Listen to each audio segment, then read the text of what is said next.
Hello and welcome to Stand Up for Jehovah. I'm dedicating this stand up to a friend of mine, Tony Brock, who I'd really like to cheer up, but he's not in my continent, so I can't. And he posted this information online today, and it is hot off the press, new light. It's very exciting, and I couldn't not do a video about it. So thank you, Tony, for this information. There's quite a bit of it. It's very exciting. The first thing is the magazines will be going down to 3 watchtowers and 3 awakes a year. Blimey. Well, the first thing I thought was, like, if I was a Jehovah's Witness, the first thing I'd be thinking is, oh, thank God, less magazines to read. And then the next thing would be, hey, less preparation on, you know, you used to work up a little presentation about the magazine. It'd be about the lesser spotted gilly mock bird, and you'd go, oh, how you'd sit at home on a Friday night working up a Saturday morning field service presentation. Isn't it wonderful how God has provided the lesser spotted guillemot bird, and in the new system we'll be able to all have one as a pet. And you had to somehow work this contorted magazine article into a presentation. So less of those to work out. You can work one out and it'll be good to go for 4 months. The other thing about the magazines is they're all going to the simplified version. So there previously was like an academic version, one with, I don't know, longer sentences and big words like the Guardian newspaper, and then a simplified version, presumably like the Sun newspaper, that had pictures of tits and shorter words and shorter sentences in. Now, I kid you not, the Sun newspaper in England is aimed at a reading age of 11. So that's, you know, your average punter has got a reading age of 11. Now take your average Jehovah's Witness, probably a reading age of 9, I would say. So the simplified version of the magazines must have been aimed at those people. I don't know, more pictures of pandas and tits or something. No, pandas. Tits is the Sun newspaper. Less words. Now they're all going simplified. So imagine if you're a half intelligent person. Imagine if your reading age is that of the Sun newspaper, not the Watchtower. Now that's quite offensive, isn't it? That now you don't even get the academic Watchtower to read. You're just stuck with the simplified version. My impression is that anyone with any intelligence at all will leave Jehovah's Witnesses completely, which is what always happened back in the day. I always used to say, oh, all the good people leave, it's so sad. And they leave because it's so offensive to stay in and have your intelligence insulted all the time. So those people will leave, and what you get is a gene pool, a diminishing gene pool, because you can only marry Jehovah's Witnesses, right? So once the intelligent ones leave, oh, you can't marry those. They're not breeding stock anymore. So what you're left with is diminished IQ of breeding stock, which must diminish even further and further, a bit like that film Idiocracy. In fact, exactly like the film Idiocracy, right? And you've just left with people the simplified version of the Watchtower. I hope there's lots of pictures in it. So, off the back of that news, the other piece of new light, I'm jumping about a bit here. I think the new light came in a different order, but this follows, because the next bit of new light is that now Jehovah's Witnesses are allowed to say that God's name can be vindicated, not sanctified. Now, I genuinely remember this as a thing, right? So the thing was that you couldn't say Jehovah's name was being vindicated for a reason that nobody could be bothered to listen to, because it's just word semantics. Who cares? So now Jehovah's name can be vindicated, not sanctified. Right, for a start, I refer you back to the diminished gene pool of Jehovah's Witnesses who can barely read words of longer than 7 letters, and here you're giving them 2 words that have got at least 10 letters in. Do they care? Do they even know the difference? They're not literary scholars. They're not academics of the English language analysing the difference between mutter and mumble or amble and shuffle. You know, arguably there are differences between words, but you know, at the level of a window cleaner, are you really going to be analysing that? Oh, sanctify, glorify, edify, mystify, happify, who cares? It's just words.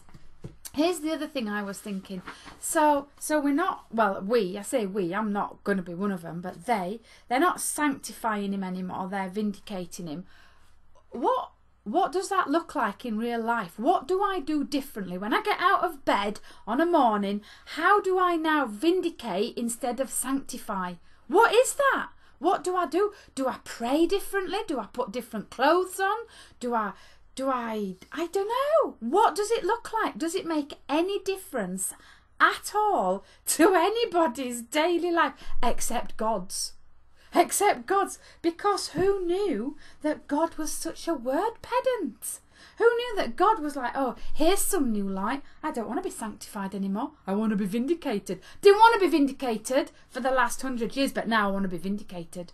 It's like, along with all of Jehovah's other unpleasant traits, jealousy, genocide, foreskin removing, along with all those other disgusting things that Jehovah's into, now we find out he's a word pedant. So that was interesting new light.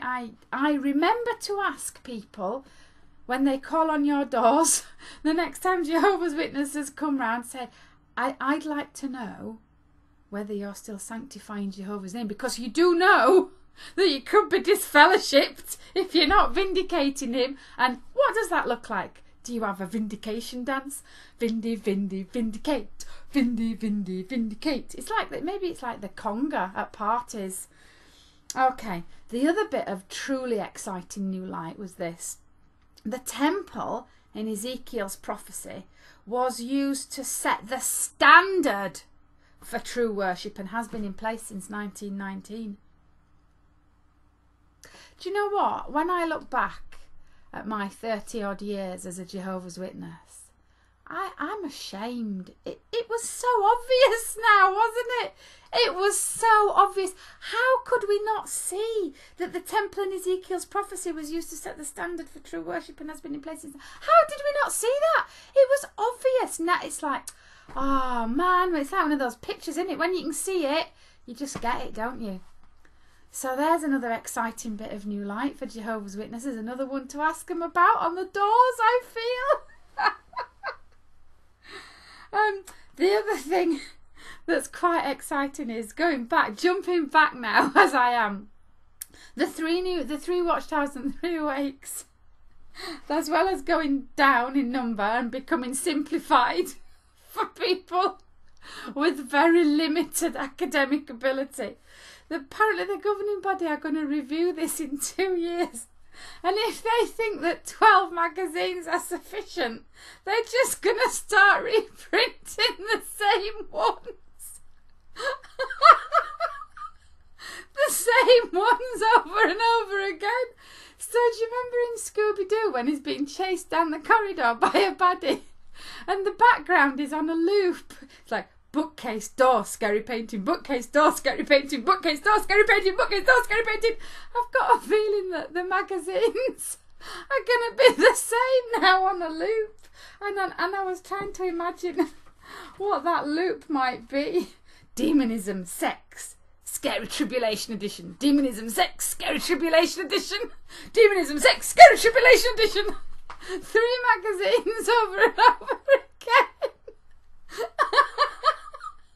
How will they get new lighting if they're just going to reprint the same 3 over and over again? And I mean, won't people notice? Won't Jehovah's Witnesses know? No, I feel like we had this one, but a year ago.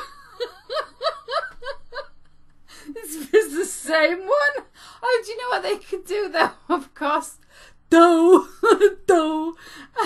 Of course, the Great Tribulation is always just around the corner, so they can have one of those in the loop. It's just around the corner. It's closer than ever now. They can say exactly the same thing year in and year out. Every January 1st watchtower. It's closer than ever now.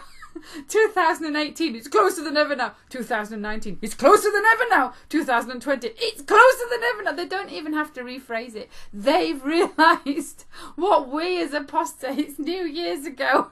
They've been saying the same thing for years. And now they're like, hey, we could just say the same thing and print it. Nobody will notice. Maybe they're banking on the fact that nobody actually reads them anymore. These buggers, they're not reading them. Let's print them and let's print the same 3 and see if anyone notices. Lazy bastards. The same 3 over and over. That surely deserves a comedy video of its own. Anyway, on to the last piece of exciting new light. There will be no more yearbooks. That's because, I'd like to think it was because of people like me, but I know that only 3 people watch these videos, and one of them isn't the Watchtower. That's because other people, bigger, more important people than me, have noticed that they keep a track of the numbers. Oh, well, I did a thing on the numbers, and I did a thing that showed how they were like losing people. Everybody's done it. The numbers are going down, right? And the only reason apostates know about the numbers going down is because we read the yearbook. They go, why? I oughta stop printing those yearbooks. Hey, that's a good idea. Stop printing those yearbooks, them damn apostates. And the other thing that we get from the yearbooks, which is really funny, is the number of memorial partakers that goes up every year. Now, not wanting to show off, and I can't because it's not me that's done it, but my mum has kept a tally of the memorial partakers from as far back as she can get the figures, back to 1930 something. And she's got them, and every year, bar 2 or 3 years from the 30s, the number of memorial partakers has gone up, which begs the question, there's an awful lot of naughty 144,000ers that are losing their seats in heaven and new ones needing to take up the slack. Or maybe they must be dying, getting up to heaven, being naughty, and trust me, I'd like to know how you can be naughty in heaven. Because if you can, I want to do it. How can you be naughty in heaven, lose their seat, get kicked out, and then we need new ones, and every year it goes up? Well, we're not going to be able to work that out anymore because they're not printing any more yearbooks. The sly bastards. It's a bit like Donald Trump not printing his, not giving his accounts out, isn't it? I pay my tax, but nobody's seen my accounts. So just to finish this long and rambling video, a friend of mine called Chris had said that he'd spoken to a Jehovah's Witness the other day and done some anti-witnessing, and the witness had said to him, no, well, it doesn't matter about the numbers going down because, oh, what did he say? Because there were only like 2 people saved on the ark. I know there weren't 2 people. I can't remember the argument. I've forgotten it. But something feeble like, there were only a really small number of people saved on some other savey killy occasion. So, but that's nonsense, because the argument for God, like allowing the wicked system to go on for so long, has always been so that more people can be saved. So irrespective of the fact that millions of people are being born and 2 or 3 extra are being saved every year. So the offset, the payoff is quite big for the ones that are saved. Now they're saying, oh, it doesn't even matter if we don't increase it. That's not the point. So, new light, you heard it here first. You didn't hear it here first. It's been all over Facebook. You heard the comedy version of it here first. Thank you for listening to Stand Up for Jehovah.